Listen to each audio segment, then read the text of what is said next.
The Mark Jeffrey podcast is part of Britpod Scene, an independent network of uniquely British podcasts that's always growing. Check out BritpodScene.com or follow Britpod Scene on Twitter to find out more.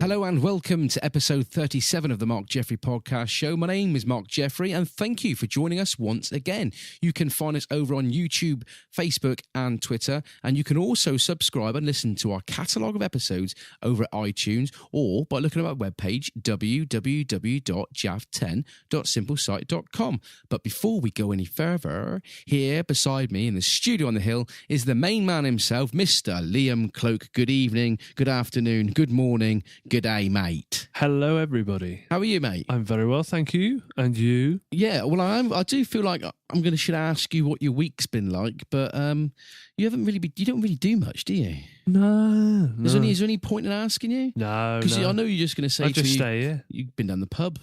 Well, I did, really. But probably more about that later. Yeah? But what I feel I should do with you, Liam, is I should give you, something to do each week. Homework. Yeah, Is that I what should you're saying? give you something to do each week, Yeah. and I want you to do it for me. I do different things, but they mainly always end up at the pub. Yeah? Yeah. So if I give you a task, if I give you a task this week, will you go ahead and do it as homework for the show, this week's episode? Okay, no, I'll give that a go. Yes. All right. Okay. Well, we'll have a little bit I of a think about it. may live to regret that, but yes. Yeah, we'll have a little go about it. But your week's been good. It has been. We done a bit of working together today, didn't we? We was out on the postie round together, which doesn't happen often. Doesn't, does it? No. But it was quite a fun day. I quite enjoyed working with you, Liam. It was quite nice. Thank you very much, and I the same. Yeah. He says. We got quite a few categories that we're going to talk about on this show today. We got topics. We're going to talk a little bit about fad crazes a little bit later on. Gotta love a fad craze. Yeah, all weird shit that goes on, weird, strange things. We're also going to be talking a little bit about advent calendars. Advent calendars this year have gone absolute crazy. People are just going stupid over them. We're going to be talking a little bit about that. And also, Liam, the Pope got a lambo. We'll be talking about that. He did, yeah. Yeah. You've got your news from the world, haven't you? And you've also got your topics of the week. And have you worked out what we're going to be talking about yet? I've got it all sorted, mate. I'm way ahead of you today. Cool. And on top of that, we have got music from the Wane and Autumn, two fabulous artists, bands that have got in contact with us, and we're going to play a bit of music from them. But we'll roll as we mean to go on. And Friday night, Liam, I know you didn't do much this week, but I've been doing shitloads. So I'll just tell you a little bit about what we've been up to, really. On Friday night, I had my Taekwondo presentation. Excellent. Which was cool. We went down to the Copthorne Hotel in Plymouth, southwest UK, not a million miles from London. En Angleterre. Yeah, and it was just a bit of a get-together, really, that all the guys at Discovery, because Discovery is the name of our Taekwondo group. Okay. And we just get together a couple of times a year and we had a bit of a presentation. The black belts, they were awarded their black belts. All the people that went for the black belts, they were awarded their black belts at the presentation. They all got them, did they? Yes, they did, mate. Yeah, that's good. It was all good. They went up to Dorset, I think, to go for that one, and they all come back. Thing, though, I think it was about it? 11 of them. That's a big thing. Yeah, getting your black belt. Yeah. It's going to be a while, I think. About 5 or 6 years it takes to get your black belt. You get there, man. So I've got the brown belt now. So you got the brown belt. I don't do Taekwondo. A leather one. Well, I've got my next grading coming up very soon, 9th of December. That's quick. Should be going for my yellow belt. Okay. But I've got shitloads of stuff to learn before I do it. I mean, it's not all practical stuff. You have got to learn some theory behind it as well. Yeah. You've got to know what it's the culture as well, isn't it? It it's is. Knowing how everything fits together. So I thought that, what would be pretty cool is if you was to be able to help me learn my Taekwondo. You haven't signed me up, have you? No, I haven't. No, well, I've got a few questions that I've got well, not questions, but a few theory, and stuff that I've got to learn. Yeah. And the first thing, and it's quite embarrassing really, because I've been doing this 6 months, and I don't know this already, and I should do, to be fair. Even my 7-year-old son, Zach. They'll bust you back down the grading. I've got to learn 1 to 10 in Korean, right? Okay. So I'm going to try and teach it to you, and I want you by next week, right, to have learnt 1 to 10 in Korean. That's your homework for this week. Oh, I look forward to this. Yeah? This is going to be So good. we'll start off. Good podcast. Number 1 is, and I hopefully I'm pronouncing this right. Well, if okay? not, this isn't going to go well. You've got number 1 is Hana. Number 2 is Tu. Number 3 is Set. Number 4, Net. Number 5, Tassel. Number 6, Yasu. Number 7, Ilgop. Number 8, Yado. Number 9, Ahop. Number 10, Yo. So it goes like Ahana, Tu, Set, Net, Tassel, Yasu, Ilgop, Yaldop, Ahop, Yol. Bless you. Excellent. So that is your homework by next week, right? I want Not a hope in hell that'll work, but yeah, go on. I want you by next week to know 1 to 10 in Korean, and I'll do the same, and we'll have a bit of a competition, see who's done the best. Yeah? Excellent. Yeah, no, mate, I'm game to give that a go. Well, as well as I'm sure it'll take many hours. And I'll tell you at home, why don't you give it a go? Learn Korean 1 to 10, and then we could make this like the Korean podcast where every week I teach you some Korean. What do you reckon? Yeah, I think it's. No, I don't think we should. I think it's. Anyway, at the Taekwondo presentation on Friday night, I came across an absolute Brahma of a beer. Did you? What is the name of this beer? It is called. Well, the maker is now. I think our beer knowledge man at work, Jeffrey, he told me that he's got shares in this company, apparently. Oh, I think, yeah. And I do believe he said it's a Scottish brewery. It's a microbrewery, a couple of blokes that do it, I do believe. Okay. And they are called Brewdog. Oh, man. Yeah, and it's lovely stuff. Have you tried this stuff before? Quite a few. I mean, it's pricey, but you get some really good quality stuff. Well, the one I tried... Other craft beers are available. The one that I tried was called 5 a.m. Saint, and it's an American red ale. Okay. And like you say, it is quite pricey. I mean, I paid about £4.50 for a Bud-size bottle, a Budweiser-size bottle. But it's good quality stuff and strong. It was one of the nicest beers I've tasted. It's a very hopsy sort of beer, which I don't normally like. But I tell you what, mate, I really, really, really did enjoy this. They do make some very good stuff. No, they really do. Have you tried any alcohol this week that tickled your fancy at all, or was it just the normal stuff? Just the normal, mate. No, I went to a pub in Saltash, our local town, has opened up again, or reopened after refurbishments. And spent a lot of money, haven't they? Oh, a lot.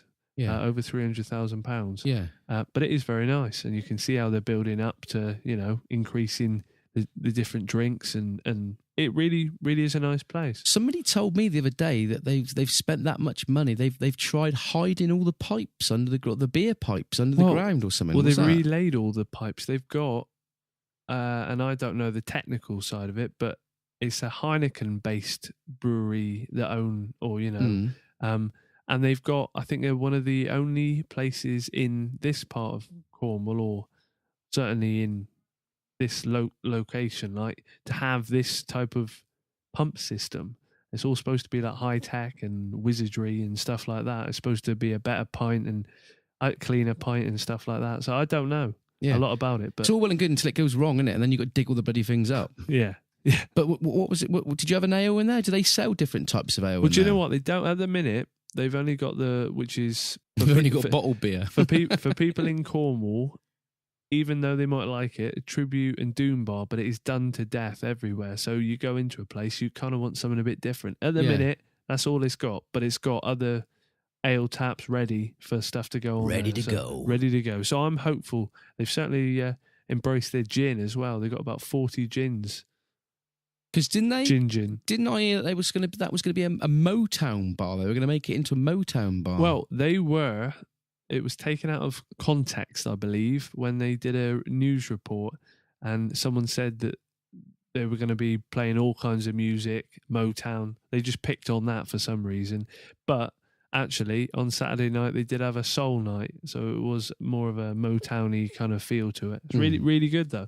Cool. Well, best of luck there. Well, that's the, what pub was that in? That is the Brunel. Yeah, so if you get a chance and you're local to where we are, nip into the Brunel. I haven't been in there yet, but like I say, it does look like they've spent a lot of money in there. Very family-friendly now, whereas it possibly wasn't as inviting to people, and it does food and stuff like that. So I think...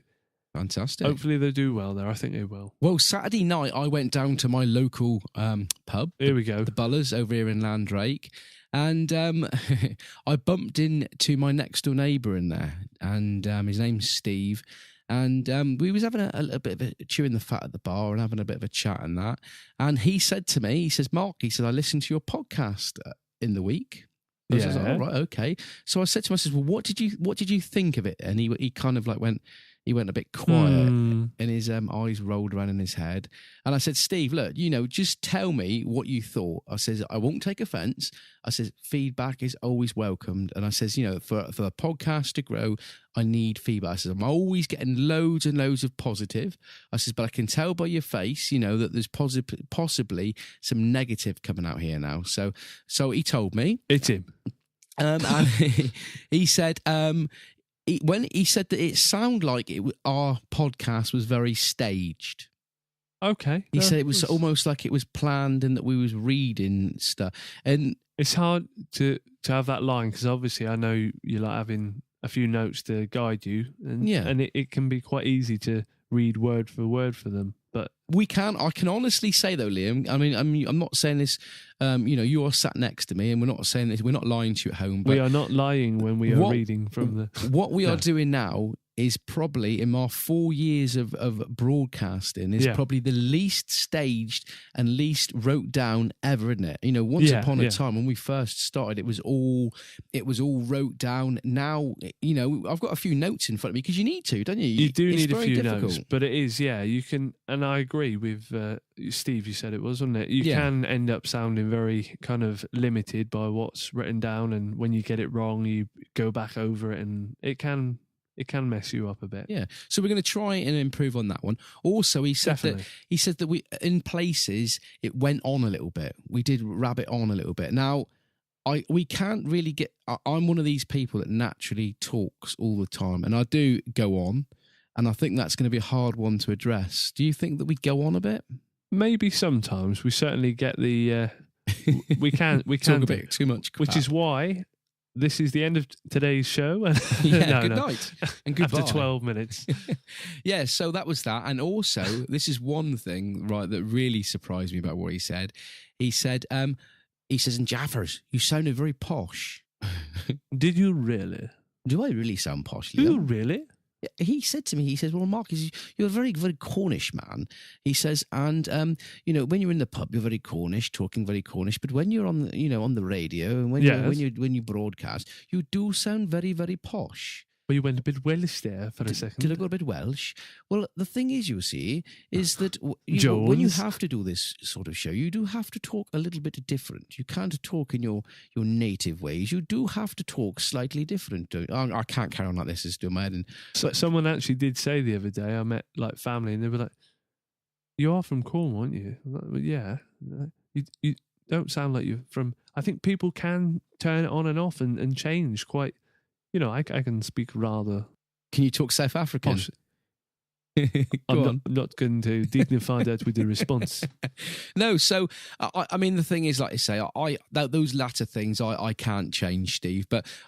Mate, thank you very much for your feedback. It is very, very much welcomed, isn't it? That's the only way we improve and change, isn't it? Yeah, and you at home, if you think, if there's anything on that we do on this podcast... except for getting rid of me. That you would like us to change, if there's anything that we've changed that you would like to bring back, please, please, please get in contact with me and tell me, because it does help, doesn't it? Yeah. And we want this listening experience to be possibly as best as it possibly can be. So get in contact with us, jaff10@hotmail.com, and tell me, Mark, yes, or Mark, no. Roger? Anyway, so that was that. Now, on down the Bullers on Saturday night. Yes. Steve said to me, he says, "Oh, you got to come down the pub." He said, "There's a band playing down there." So I strolled on down there, expecting loads of loud music to be playing out. And I didn't get in there till late. I got in there about 9 o'clock. Maybe the band had gone. I couldn't hear anything at all.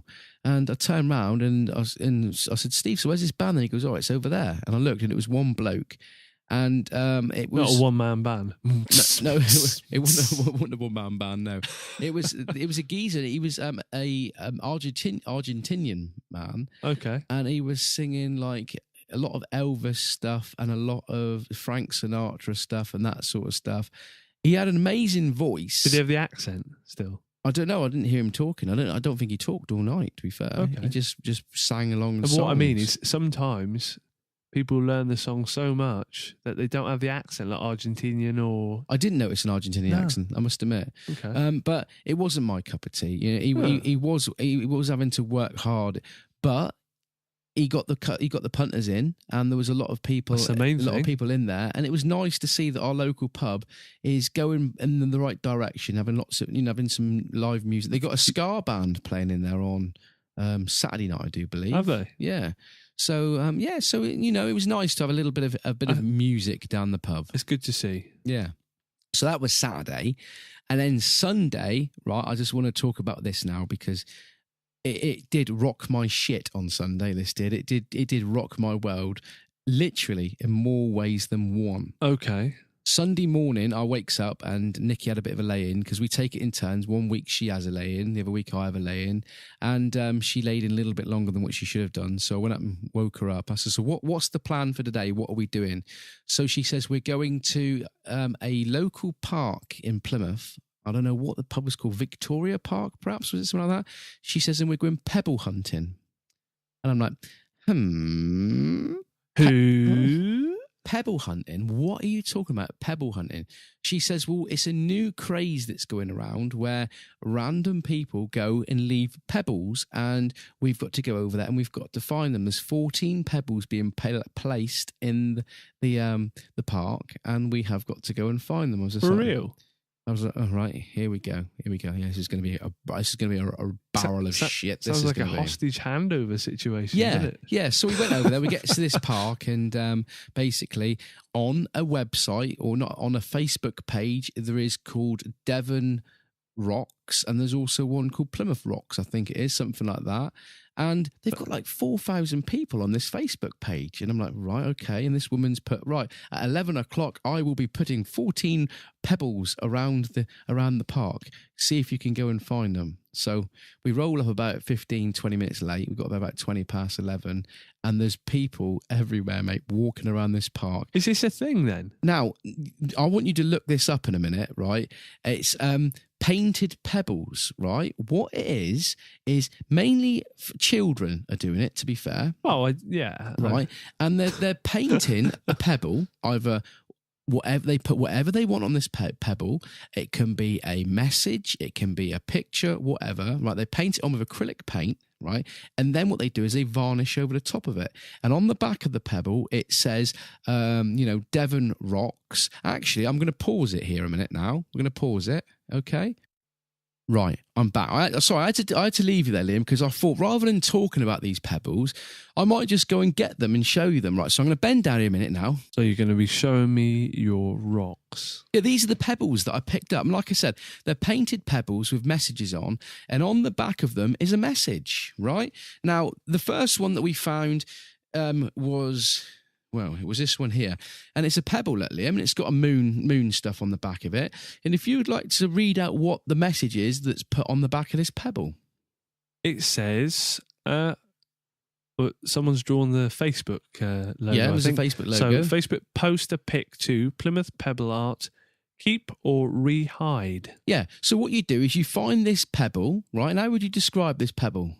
It's a rock made of compounded earth. Yes, but what's on the front, you tool? It is a moon scene with stars drawn. So somebody's painted that and they varnished it and put that on the back. And what you do is you then hide that somewhere. Okay. Right? And random people like me and the family walk around and they find that. Now, basically, when you find it, that pebble is yours. You can keep it. Yeah. You can re-hide it where you found it from. But what we've done is we've brought that home, and me and the kiddie winks are going to do our own pebbles. Yeah. Right. And then we'll either keep that one or we'll re-hide it. And as well as that one, we've got another one here, which is another Plymouth Pebble Art. Is this just Plymouth at the minute? It is all over the country, mate. Is it? It is all over the country. There's another one. How have I missed this? I know you say it's a kid's thing, but you think, well, I mean, this one is a bright red rock, right? And it's got a spider on the front of it. Like something from... Screaming down. And again, it's got a Plymouth Scream, Rocks one, right? Yeah, no, I like it. And then we've got another one there, which is I think it's a it's a penguin. It does look like a penguin. And this one here is on the back. It's Devon Stones. Devon Stones. Okay, so a different group. So that's a different Facebook. Right. So what you do is when you find these rocks, which can be anywhere, what you do is you take a picture of yourself with this rock, right, and then you post it on the relevant Facebook page. Okay. And then the people that have like put the pictures, they come back and say, "Oh, my daughter painted that one or whatnot," and you say, "Well, it's now in Saltash." Or whatnot, or sold it on eBay. Yeah, and that. And we went we took all these rocks then over to Edgecombe House, Mount Edgecombe House, and while we was over there, we found some more, right? So that's the one, my first one that I found, and it's a stone, this one, and it's got a toxic picture on the front, and on the back it just says Tor Point Rocks, Josh. So then that's a different Facebook group called Tor Point Rocks, and Zach found that one there, right? It's another stone. It's got like a smiley face on the back, and that there is Tor Point Rocks. So what you're doing is you're finding all of these stones with different Facebook groups on the back, and you basically log them then on the page. It's kind of a less if I can say it, less technology-based geocache thing, isn't it? Exactly, mate. You log it with a picture. But my point is I had never heard anything about this whatsoever. And I'm going to put these rocks back down in a minute now. I've got to be honest, I haven't. But I kind of like anything now that gets people outdoors. I think it's far better than just sitting inside on games and stuff. Yeah, it's cool. So it's a kids thing, really. You're getting to see the countryside, the towns, anywhere, I'm guessing. Now, Nikki told me about this Sunday morning, and we went and done this thing in the park, and we found 4 of these stones. I shit you not, mate, right? After that, I'm seeing these bloody stones everywhere. We went over to Mount Edgecombe, and everywhere over Mount Edgecombe, there was stones painted and that sort of stuff, and they are everywhere. And I said to Nikki, I said, is this like a Southwest UK thing? And she says, no, it started up north, and it is everywhere. So, have you seen any stones painted? I've until you told me about this, I had never heard of this. Right. Other than just kids doing when I was young, we used to just like write our own name and varnish over it, but never take them out and hide them or... Well, I mean, the thing is it's basically places where people go to, right? Yeah. So, but I mean, I went on the page the other day and they found a spider pebble on the shelves in Morrison's. They're everywhere. Brilliant. So what I'm getting at, guys, is it's called Pebble Art. Pebble Hunting, Pebble Art. Get on Facebook and have a look. There may be a group in your area, Pebble Art or Pebble Hunting, whatever it's called, or Pebbles. All these different areas have different names, but watch out for pebbles, painted pebbles. And if you find one, have a look on the back and associate with a Facebook page, and just basically get on there and tell that person that you found their stone and you're going to be rehoming it, or you're going to be keeping it, or it's interesting. And do you know what's amazing? That probably started with just 2 kids, like you say, in a part of the country that have hidden and found their own stones, and now there could be millions of kids doing it. So this weekend, I've picked. You're doing it again, are you? No. This weekend, me, Zach, and all that lot. We're going to be painting our own pebbles. So Zach's doing a Batman one, and he's going to be writing on the back, Devon Stones or whatever it is. Ethan's going to be doing a Minions one. Okay. Nikki's going to do a nice rainbow. What do you think I should do? Because do you know what the thing is? How sad it is. The first thing that came into my head was just writing on the front of it. I was going to put the Mark Jeffrey podcast show and have it as a bit of advertising. It is for the kind podcast. of a way of advertising, isn't it? What do you reckon I should do? You could put a pasty. I did think that. Or a clotted cream tea with it the right way, up the Cornish way. perhaps Just to annoy 'em. Perhaps I should do all my stones different. Or a Kerno flag. A Kerno flag, or perhaps I should do loads of different foods or something like that, like a pasty or something like that. But so that's what I'm going to be doing this weekend. And do you know what? I'm quite looking forward to Actually, because it's something you can do. Even if the weather's crap, you can do them inside, can't you? Get them ready. And then you go on the page and you say, right, I've placed these at such and such. And then people go there and they find them and they keep them if they like them. But I mean, some of the art that some people are putting on these things are absolutely amazing. Really, really good. So, but like you say, mate, that's pebble hunting. I wanted to briefly talk to you about fads, and crazes, and there's lots of stuff. We brought up geocaching. Have you ever tried doing that? I never. Do you want to tell people at home what geocaching is? For a long time, I thought about getting into it. I never, for one reason or another. It is using phone or GPS to track down, much like with the Pebbles, really, boxes or tokens or digital things and electronic things that are hidden by people, and you log them the same way, but they're usually very, very hidden, or sometimes they're hidden in boxes or street signs and things like that, and you log them, and people get really... I know a chap who comes to our office from another office, he's been all over the world. He's a professional geocacher, and he sets all these big meets up in this country. So there's big money in it, and it's a lot. It gets people outside again, doesn't it? All of these fads, like I say, it's good because it gets you and it gets your family out. It gets your family out takes you to attractions in different areas. Yeah. So that's geocaching. And geocaching, I think how you basically play it is you go on the geocaching website, and it gives you coordinations for so what basically, like if I was to go on the geocaching site now and say that I was in Landrake, it would come up all the geo routes. It would all the sat nav? Well, I think they tend you can in the area that you're in, doesn't it? But you can get and you can get more accurate or less accurate. I think some of them are a bit more like riddles, or it'll give you a bit of a riddle, and you've got to work that out in an area. Me and Zach done it once when I was living in my old house. There was quite a few close to me. Yeah, it's surprising how many hundreds there are, really. Well, me and Zach went looking for them. We could not bloody find it. We was in this hedge for ages. Well hidden. We was in this hedge for ages looking like twats, really. Buses and people going past, and there's me and Zach in the hedge, and an old lady said, "Have you lost a ball there?" We're like, "No, we're looking for some." "What are you looking for?" And I just didn't have the heart to tell her we're looking for a geocache, because she'd have said, "What's that?" And then we'd have been there for bloody ages. But no, it was a bit difficult, that one. Yeah, no, it all depends. You've got to have patience, certainly. As even more embarrassing was the old Pokamon. Did you ever do the Pokamon thing? I was of the age where, yes, I did have the old Pokemon cards, and they No, not Pokemon cards. What, just general the Pokemon? The Pokemon thing, where literally about 6 months ago, everybody was out on their phones, wandering the streets looking for Pokemon. That's kind of like going back, I'm of the age of the cards rather than the Pokemon Go. I can see how it got people out. It's just a digital version of the cards, really, isn't it? Yeah. I did give it a little bit of a go, but I just got bored of it. Zach was on my phone all the time, just walking around having fights with these. I just thought it was crap. I've still got it on my phone, actually, and now and again it'll come up and it'll tell me there's a Pikachu under a bridge or something. Can you remember when we was having a meeting at work in work time learning, and halfway through, all of a sudden my phone made the Pokemon noise. It just Charizard outside by the Rose Bakery. Side on. Yeah, so that's Pokemon. And like I say, not really into that. But then another fad that was the old free running.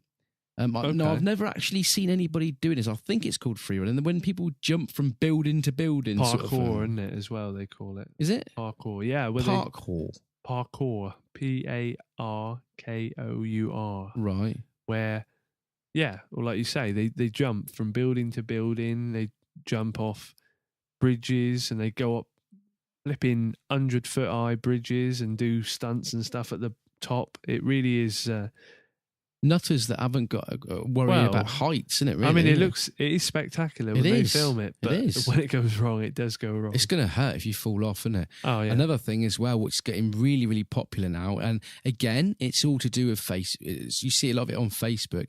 I think it's called free roaming, and it's people that are all into photography that like breaking. Well, I don't know if you can say breaking because I suppose it is. Trespass. They go on into derelict buildings and stuff like that. You know, places that are like old hospitals or old buildings, and they go in there and they'll take. I've seen on Facebook as a friend of mine that goes on there, and he'll go into old mental homes and stuff like that, and there'll be still the old beds set up and all the stuff set up, and so, and you know. You see some amazing pictures of places that have been closed for years and years. They call it urban exploration, I think. That's or it. urbex. Yeah, that's photography. Have you seen any pictures of that on the internet? Man, it's so good to see it. And because they've got all over the country in the Cold War, they had the bunkers for the Royal Observer Corps, and they used to have people basically if there was going to be any nuclear thing so that you can monitor. And they just go into all these places, and the number really that they just, trespass. They usually go onto someone's land. It is trespassing, isn't it? Go down through and have a look, and it can be sat there like a time capsule, just sat there as though it is just shut, and it's been there for 50 years. Now, my cousin's doing something similar to that. Well, it is that really, but what he's doing is in around where we live here in Cornwall, Cornwall's a very much, for people that don't know Cornwall, it's a very tin mining place. There was lots years and years ago, about 100 years ago, would you say it was? Probably more than that. Wow. They used to do tin mining here in Cornwall. Up until not that long ago, really, in history. So we got lots of tin mines, which means there's lots of holes in the ground, places for these sort of people to explore. And my cousin has started getting involved in that, and he's been abseiling down open mine shafts and going under the ground and taking some absolutely amazing underground pictures. I bet. Something that I advise you at home not to do. No, it is very, very dangerous. But some of the pictures, I mean, he's been going through tunnels that's been like chest height in water, right? And there's only head height the tunnel. So you've only got your head, that's above the water. See, I wouldn't say that I was claustrophobic or anything like that, but I don't know I'd be able to, or like when you're going down, when you see him on TV going down like abseiling down, and it's taking him like 20 minutes to get down there. It can be half a mile down. And these places are pitch black. You would never get out of there again, would you? No, if something happened. I mean, what scares me the most for him is if you're down there in like that amount of water and all of a sudden it absolutely chucks it down with rain, those shafts could quite easily get filled up with water. Wow, they could cave it, any time. And nobody knows you're down there. It is scary. It really is. Things that people do, for a bit of pleasure. I'd sooner eat a pasty. What would you rather do? Eat a pasty, yeah. Paris pasty. So that's basically what I got up to this weekend, mate. We've been looking for stones and and then Sunday evening. You've been getting stoned?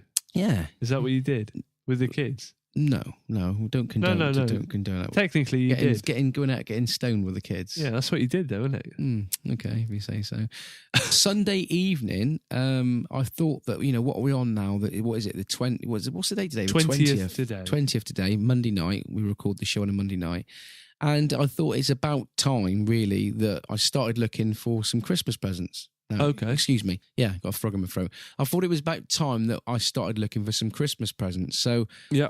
I am absolutely terrible at buying Christmas presents. So am I. I never have a clue what anybody wants. I always ask Nikki every year, what do you want for Christmas? And she says, well, I've been giving you subtle hints all throughout the year. And I never pick up on these hints, or I do pick up on these hints and I log them in my male brain that, 6 months down the line, you haven't got a clue. So I thought what I would do is I would get a nice advent calendar.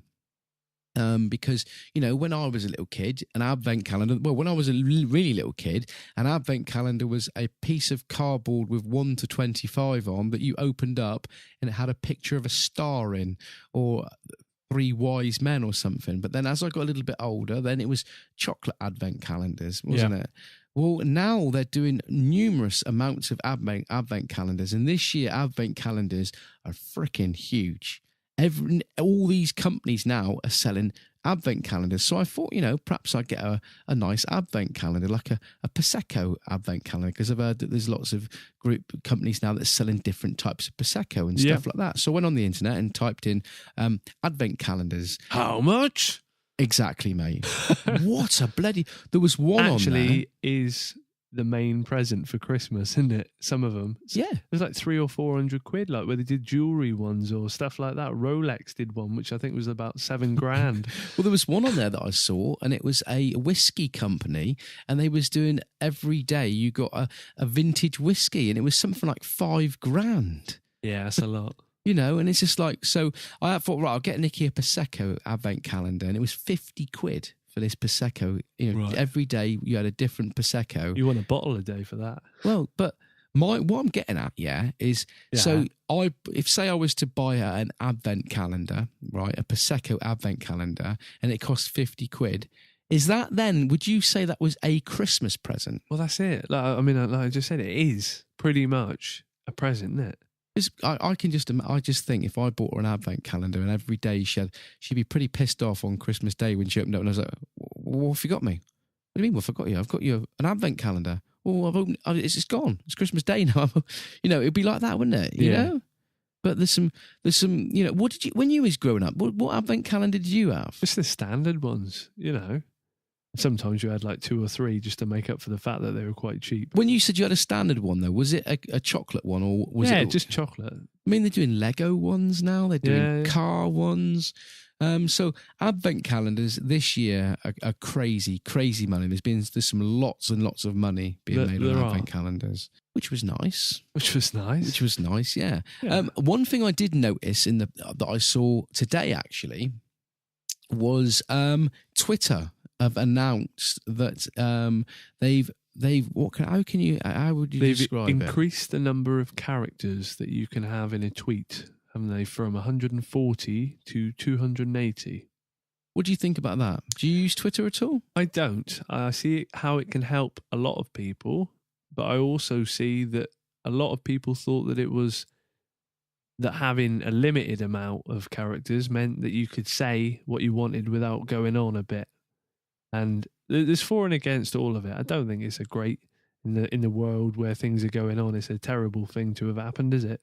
I'm absolutely loving it, mate. Absolutely loving it, because I use Twitter now more than anything. I mean, about 6 months ago, I was on Facebook all the time, but Facebook with the algorithms, right, have got shocking. With Facebook, say you've got, like me, I've got 1,000 followers on Facebook. If I put a message out on Facebook, I've noticed over the last year I'm having less and less and less feedback, and I thought it was probably because nobody liked me. It might well be the that case as well, but yeah.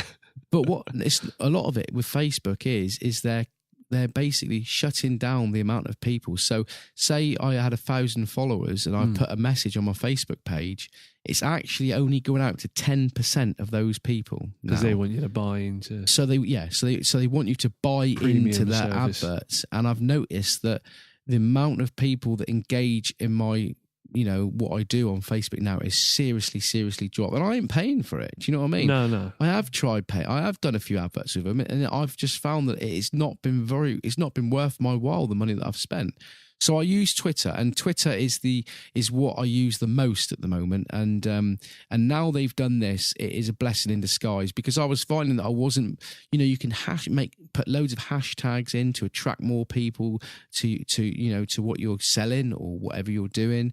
And I've noticed that, you know, you can get the message across if you're doing what I'm doing, or you're a businessman or whatever, you know, you can attract more people and get more interaction. And I think that it's only going to be more beneficial for Twitter for what they've done now. I think it's going to be really, really good. Well, at the end of the day, if you can say what you want in 140, you're still only going to say it in 140, aren't you? Yeah, but sometimes 140 words isn't enough. Well, to be honest, and you think 280 is not a huge amount either, is it, really? No, but, you know, it's a lot. By the time I used to put my Twitter link in, you know, so my link for my show in, that would take up about 70, you know, and if I said, hello, my name's Mark Jeffrey, this is the podcast, you know, it's gone. You couldn't get it all in. I think it's going to benefit more people that are doing podcasts and publicising and getting out there rather than just the social, you know, kind of tweets and comedy and funny stuff.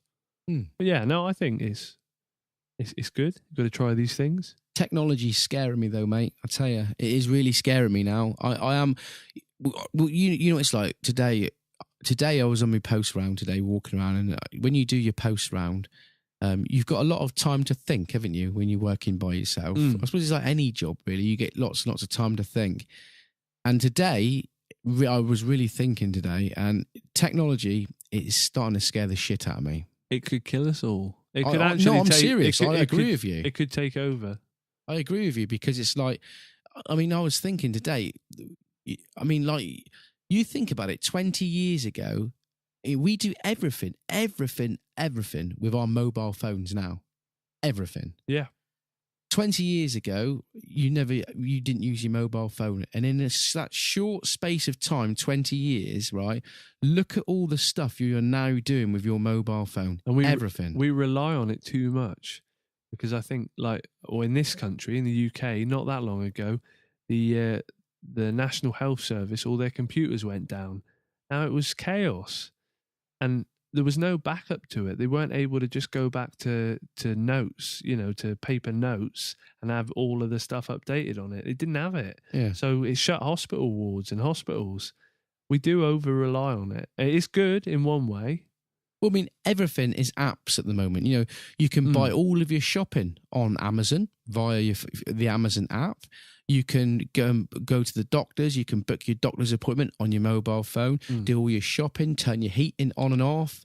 Everything is being done with your phone now. With Amazon, especially. Taking pictures. You can even now buy that physical buttons as well, can't you? Which link in with Wi-Fi. So you can have, like, one I saw was like dog food or personal detergent or wash up. And you actually put it in your kitchen, and when you've running out, just press it, and it's linked right in with your Amazon account. It'll order it. Yeah. Now, what is amazing about mobile phones now is everybody out there has got more of a chance of saying the thing that they want to be said, and having the people around the world find it, if you know what I mean. Yeah. Once upon a time, you had a theory in life or whatnot. You said it to your mates, and that was it. But now, if you've got a theory of something in life, or you want to just basically go on Facebook or whatever and tell the world what you've done, or show them pictures, it's amazing. Like Instagram, you can take a picture of your dog, say for instance, running on the beach. And within a matter of seconds, somebody in Australia has seen it. Somebody on Twitter's seen it. Somebody on YouTube's seen it. See, that is amazing. And it does work both ways as well, innit? Because sometimes you think, and people say some stuff that you think that's mental. Yeah, and that's the thing. It can work both ways. I mean, it's freedom of speech, isn't it? To an extent. Look at Trump. I think Trump is the first president or first big person around the world that is using social media to get his word across. And now, whether it's a good thing or a bad thing, it's worked well. It's technology. It's things that's moving forward. It's worked well, but it's also kind of his undoing as well, isn't it? Because he is one of the most powerful men in the world, and he's saying stuff that your football coach will be saying when your team lose or stuff like that. We are in a new generation of technology. Oh, it is. I mean, I don't know about you, but I don't watch the television at all anymore. I watch it very little because it's YouTube and stuff on the iPlayer or ITV if I want to catch up. I can sit down and I can watch a podcast, not listen to it, watch a podcast. I can watch a bloke walking through the Amazon jungle if I wanted to, or I can watch how PVA glue is made, or you go on YouTube, there is something about everything.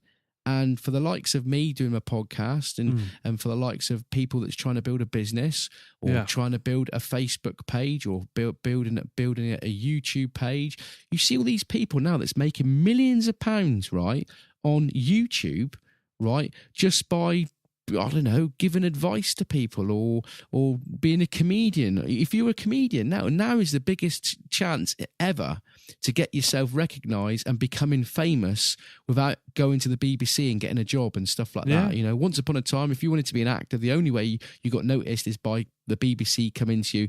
No.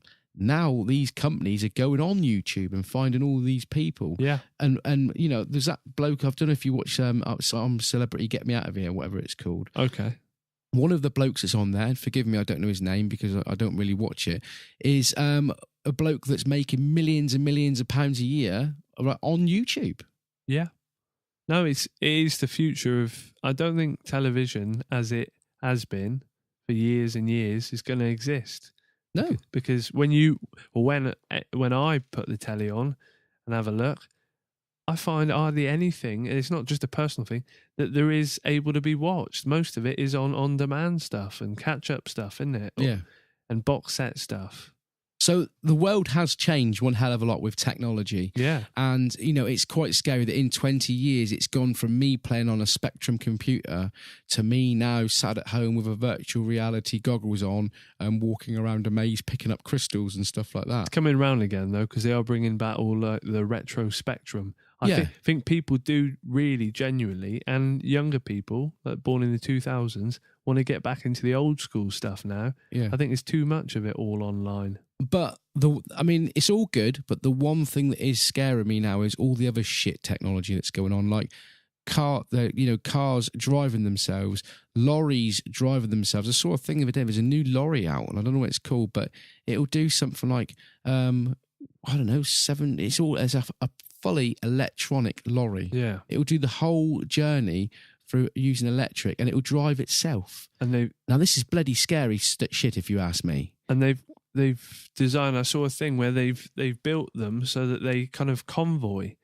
so they know how far behind the lorry in front they are, and where they're going, and you can have like a train of them, and there can be thousands of them all traveling at the normal speed in one lane, so it's not holding up. It will be the future. Factories, they've all got robots in. They're trying to develop now all these robots to work in your homes and stuff. I mean, it was all we laugh about it 20 years ago, these robots that were like, hello, I am a robot. But now you've got virtual reality, like Android robots. It's not going to be long before they're going to be fighting wars for us, don't you think? But that's kind of the view, like the robot in the home doing stuff and kind of cooking your meals and stuff is what they've thought was going to happen since like the late 50s, 60s, with all the kind of sci-fi stuff and the future and tomorrow's world stuff. And it has taken a long, long time to get anywhere near. But all of this stuff is now closer than ever. It's within our lifetime. And on my post round today, the first thing that came into my mind, right, was Terminator. Now, no, it's not funny, mate. It's not funny because it's scary. You look at the film. It started off with a nuclear war, right? And these robots, the Terminators, which was fighting a war, basically, wasn't there? The Terminators were an army of robots right after a nuclear war. God, you did have some time on your hands today, didn't you? Well, did I keep you waiting? It's just kind of scary, mate, because it's like we're closer to a nuclear war than ever. All of these robots are being built, and at the end of the day, it doesn't take much for computer bugs to get into these robots, and before you know it, the world is in total destruction. I just say technology is amazing, and I love technology, and I think we're going down a good route, but it is also getting shit scary. If things do go wrong, relying on all this technology. Yeah. Now, another lot. There's a scary vision of the future. Yeah. So stay safe, guys. And sleep well. Sleep well. One person that is going to sleep well at the moment is the Pope. I did see in the paper the other day that the Pope was given a Lambo. A Lamborghini. He was given a Lamborghini. Now, what was that shit all about? Can you imagine the Pope driving a Lamborghini? I might be wrong. I think it was a kind of a PR thing anyway. I think because they never intended him to actually use it, although he probably did drive in it. But he was given a Lamborghini by the company, and he decided to auction it off at Sotheby's, and it's on the 12th of May in 2018, so it's kind of building up quite a big bit of a media thing as well. So that's going to be auctioned off and given to all organisations supported by the Catholic Church. So they're going to raise a fair bit of money for that, especially as I suppose he's holding it on to it long enough that it can be known as the Pope's Lamborghini. Can you imagine, though, if you were driving to work one day, next minute it's the Pope driving a white Lamborghini. Hey, can you imagine the Pope in a Lamborghini? Wouldn't that be freaking amazing? I'd like to see him get in and out of that. Fantastic. Anyway, we're going to play some music here now. Time's moving on. And we're going to play you some music from a band called Autumn. And the song that we're going to play you is called Fall. It's a pretty impressive track. I've got the details in front of it here. And it says that it's fans, it's music for fans that like The Cure, Susie and the Banshees, Sisters of Mercy, all that sort of stuff, really. And they've got an album that comes out on the 24th of November, so very, very soon.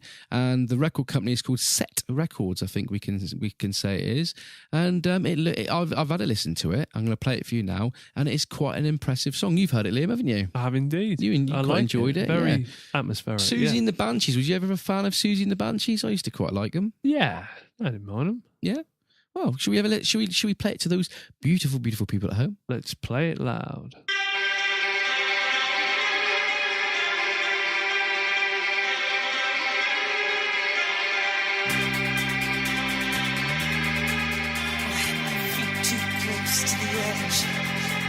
I broke down.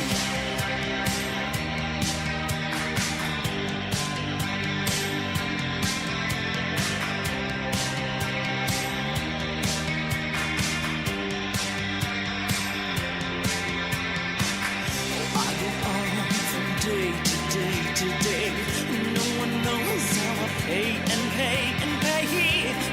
Lights have never been a friend to me. I've seen the light and it was not who I needed it to be. Cold blood and cold color trailing behind me like a nagging mother. Even you cannot hurt me now. This time I'm going down. I break down.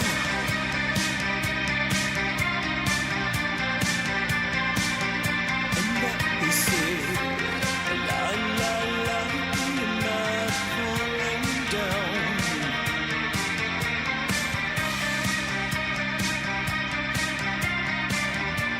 Ooh, what they say, la la la, as I'm falling down. Break down.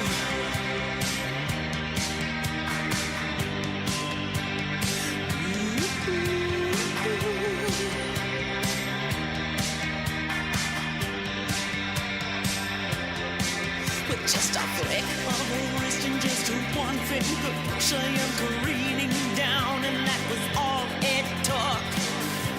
This world has never been a friend to me. I've seen the light and it was not what I needed it to be. Cold blood and cold color trailing behind me like an angry lover. Even you cannot hurt me now. This time I'm broken. Oh, I break in. Might as well twist and ease. The spin and I let it go. And this time I'll go slow.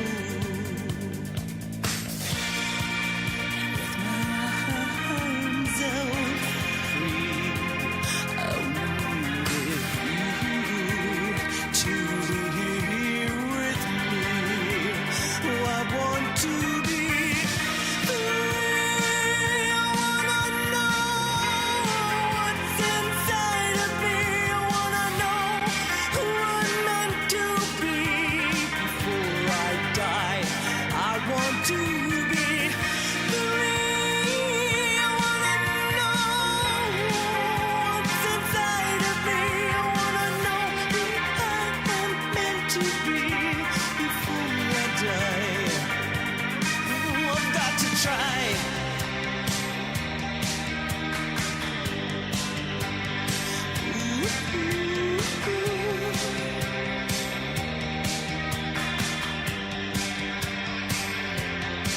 Got to the left and the right. In the heat of the night, I've lost everything. It was all a fight. This world has never been a friend to me. I've seen the light, it was not where I needed it to be. Bold eye, bold color, trailing behind me like an angry mother. Even you cannot help me now. This time I'm in cold night and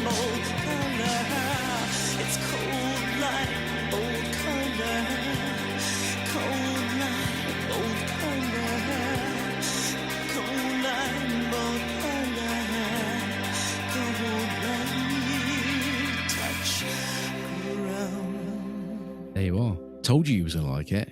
Yeah, no, I do. Thoroughly like that. enjoyed that. Really, really nice. That was Autumn, and the song was called The Fall, and that is out. I think did he say on the 27th of November? Was it? It might have been 24th. 24th. I've just got rid of the. There we are. 24th of November 2017, and like I say, that is released by Seth Records. So get on to their site and check that out. I will put all the links to that one out very, very soon. And we've got the people involved here. Is you can say it, Liam. You can say it because you Julie Plant. Yeah, she's on vocals. Yeah. Jeff Lader. Yeah. On bass. Yeah. Neil McKay is playing guitar. Yeah. And you can find him on website. You can find him on Bandcamp. You can find him on Facebook, Twitter, iTunes, Spotify, and Amazon. And I will put the links to that up on my show notes, and you can check that out, jav10.simplesite.com. Thank you very much for that. Shameless promotions for sending that one in. Now, a very, very sad day. I think it was it the day before yesterday? On Sunday, wasn't it? We had AC/DC Malcolm Young, the guitarist. He died aged 64, and he had been suffering from dementia for several years now, I do believe. He sadly passed. I do believe it was Sunday, Liam, wasn't it? I believe so. Bit of a shock yeah. to the system, that one. Yeah, well, I didn't really know much about AC/DC, to be honest with you. We all know the big tunes, don't we? And we know they're very rocky. Yeah. But I didn't know, I suppose it's like a lot of the bands, you know them as AC/DC, not the individual members, unless you're a hardcore, hardened fan. But yeah, no, it's sad to hear, especially at, a particularly young age, really, for the ages that we live now. But no, it's a sad thing to hear. What exactly is dementia? Because I get it confused with Alzheimer's. Is it a similar sort of thing? Well, they're two separate things, but of the same, all affects the brain, doesn't it? Yeah. Alzheimer's with different physical things, lack of control and things like that. But it's not nice stuff. But no, it's one of I think we can call him a celebrity in recent time that has passed when the world didn't really know about it, did it? Until no. And I'm not going to say it is a good way to pass away, but there's no fuss, is it? It's just, David Bowie or something like that. No one knew about it till they announced that he died. So what you're saying is it's better to slip away without the public knowing rather than putting it in the paper? I think most people, unless I know a lot of people do a lot of good for the charities while they are ill and things like that, but it's quite a noble and quite a courageous thing to fight it amongst you, and to be ill knowing that you are going to pass away. And like you say, mate, I didn't know anything about it. I didn't know that he was suffering from it. But at the same time, I'm not a fan of AC/DC, so I wouldn't know, if you know what I mean. And what I do kind of like as well, and they're trying to push for Alzheimer's and dementia. They always say now, not suffering, but they say living with, because they see it as it's a life kind of way of life, isn't it? Yeah. People get used to, or not get used to it, but people have to live with it with their families. So I can see how they live with it rather than suffer it, if you see what I mean. Yeah, it's very, very sad there. So that's AC/DC's guitarist Malcolm Young, who died sadly at the age of 64, suffering from dementia for, like I say, several years. So our thoughts go out to his families and all his fans and all the people involved in that one. Now, I wanted to talk to you briefly, Liam, because I know you're a very knowledgeable bloke. I don't know about that. And I haven't got a clue what's been going on. But there's a lot of shit going on with Robert Mugabe at the moment. Can you tell our listeners that possibly don't know anything about it? What is going on in there? all honesty, I'm not hugely up on all of it, other than he's 93, is it, I think? And he's ruled his party in Zimbabwe for 30 years. And he's been in charge, but it's gone from being a bit of a, he was seen as a hero, and over there, especially in Zimbabwe, they do respect their elders and they respect the statesmen, people that have been in power for a long time, which is what makes this quite strange, is that everyone knows he needs to go because he's become, a dictator figure, really, done some horrible things and the way he's acted in recent years. But he's an old man, and that's how Zimbabwe and even the person that wants to take over from him they respect him. They don't want to force him out with a gun, or under like that, but they know it's time for him to go. Is it wrong to have a country ruled by a dictator?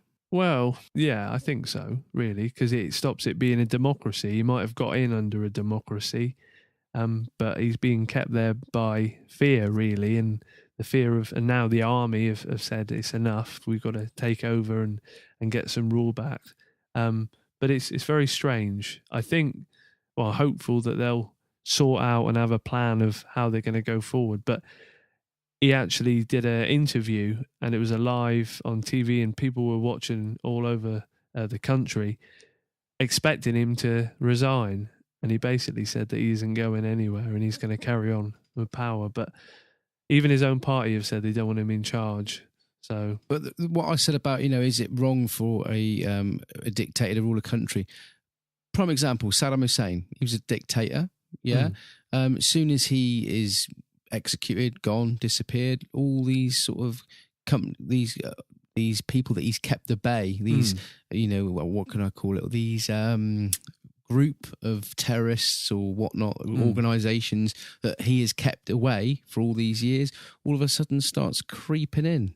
It's strange, but it's kind of like we can say it about like China and things like that. It's kind of living under fear. There, it appears to be working and it appears to look all rosy and nice when we're watching it through the media, but we don't know behind closed doors what goes on, really. But what, like I just said though, mate, all these dictators that we say is wrong and appears to be wrong, and people around the world are saying it's wrong. It's these line. People that are keeping that going, that are stopping these small terrorism groups sneaking through, and then as soon as you get rid of them, all this shit gets stirred up. Yeah, no, I mean, it's true what you say. It doesn't always.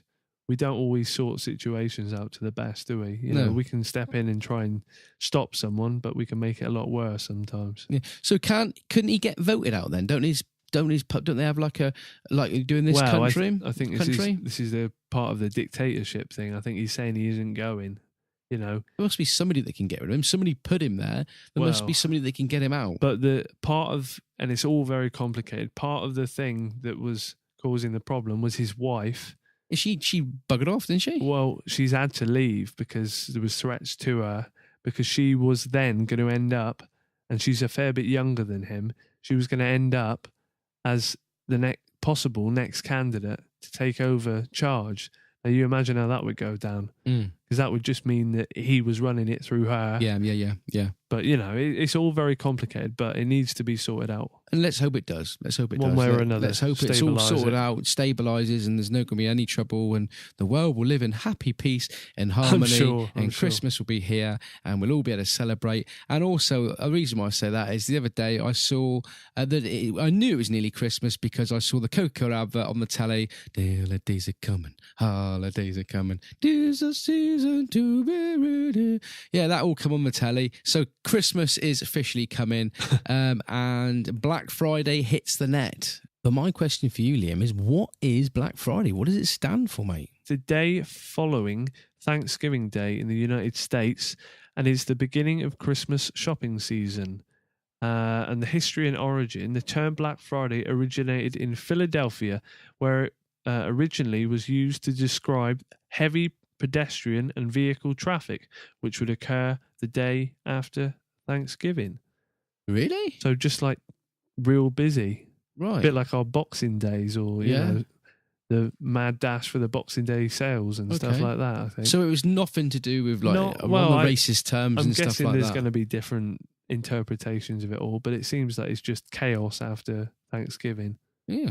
Oh, well, thank you for digging that out, Liam. Yeah. We're going to have to play some music in a minute, but before we do, I wanted to ask you about your news from the world. Have you got that handy at all before we go into a little bit more music? I have, sir. Yes. Well, today we are going to be talking about Sweden. Sweden? So, Swedish meatballs in particular. Oh, I love them. Love them. Get them at IKEA, can't you? You can indeed. But this was about a truck which came off the road and blocked it completely in Sweden. Sweden? And it was a truck carrying meatballs, Swedish meatballs. And icy conditions meant that the trailer of a lorry skidded into a ditch, and it took the meatball mountain with it. And this was actually reported on Swedish TV as well. The trailer was heavier than the lorry itself and is very slippery. And no one was injured, thankfully, but there was a huge amount of Swedish meatballs. I don't know what accent that was. All about the road in let's have a look. It was on the 15th of November along the Skara-Lundsbrunn road in southwest Sweden. So meatballs to you? Yeah, meatballs. Do you like meatballs? All over the road. I do like a good meatball. Would you have been there lapping them up, or would you shoveled them up, or what would you have done? It would have been funny, wouldn't it? Stop your car and just filled up with meatballs. On that sort of area of the world, we're going to play a bit of music here now, and I'm going to let you introduce this song, I think, Liam, because like you say, you're better at reading stuff than me. We've got a band here from Ukraine, and they are called On the Wane. I think that's how you pronounce it. And the song that we're going to play for you is called... Is it called Schism? Schism. It looks something like that, doesn't Schism. it? Yeah. Now, if you are fans of Melody, Echo Chamber, Warpaint, No Joy, the KVB, Wolf Alice and Sonic Youth, I can't say in all fairness that I've heard of any of those bands. The Sonic Youth. Yeah. Then you want to check this one out. It's a good tune, and I'm really enjoying it. And like I say, shameless promotions. Thank you very much for sending this one in. It comes out on the 20th of November, and we're going to play it for you now. So please check it out. That's today. It's out today. So it's out today. Yeah.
What is a schism, Liam? Any idea what a schism is? Do you know what? It's a word I hear all the time. I'm going to have to look it up to get the definitive. Have you actually heard of it before? I have. Schism. I have. I'm just going to look because I know what it is, but not in a way that I can put it into words. Is it a Ukraine word? Schism? I like to have a schism. It is is a noun, a split or division between strongly opposed sections or parties caused by differences in opinion or belief. What's on you, party? So like a chasm. A chasm. Yeah. Schism. Thank you very much for that one. Really, really nice to know that. Liam, have you got your topic of the week before we sign off? Because we're motoring on here now. I have. And do you know what? Actually, it's probably just as well that we have kind of covered it off. But my topic of the week was actually, we've overlapped onto it, driverless buses. Oh, right, okay. And I saw this the other day. A driverless bus was in a crash after only 2 hours on the road in Las Vegas. Now, I don't know where people stand with this, but I think it's going to take a hell of a lot of work before I would want to get into a driverless bus.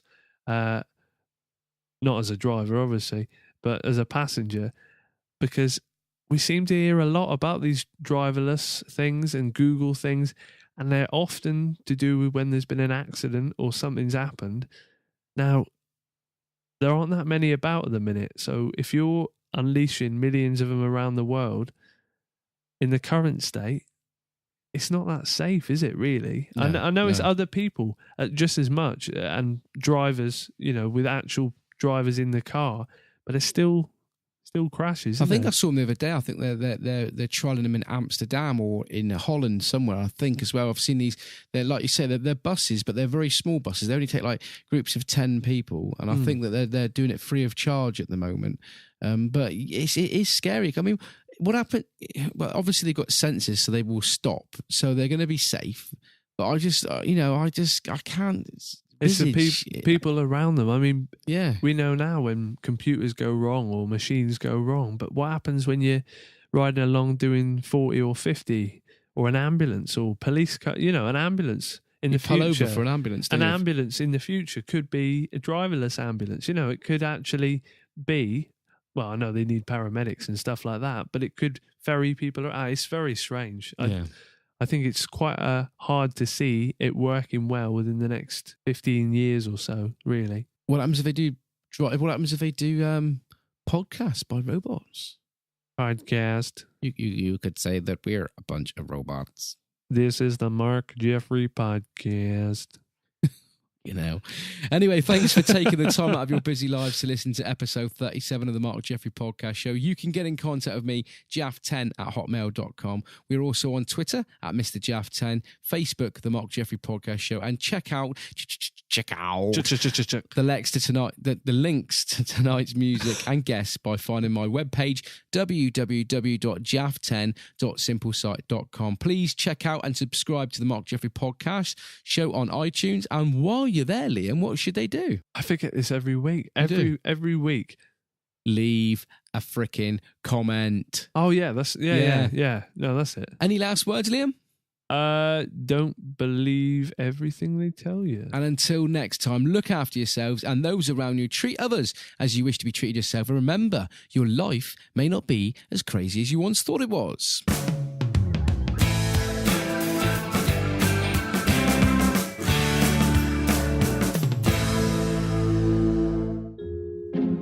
The Mark Jeffrey podcast is part of Britpod Scene, an independent network of uniquely British podcasts that's always growing. Check out BritpodScene.com or follow Britpod Scene on Twitter to find out more.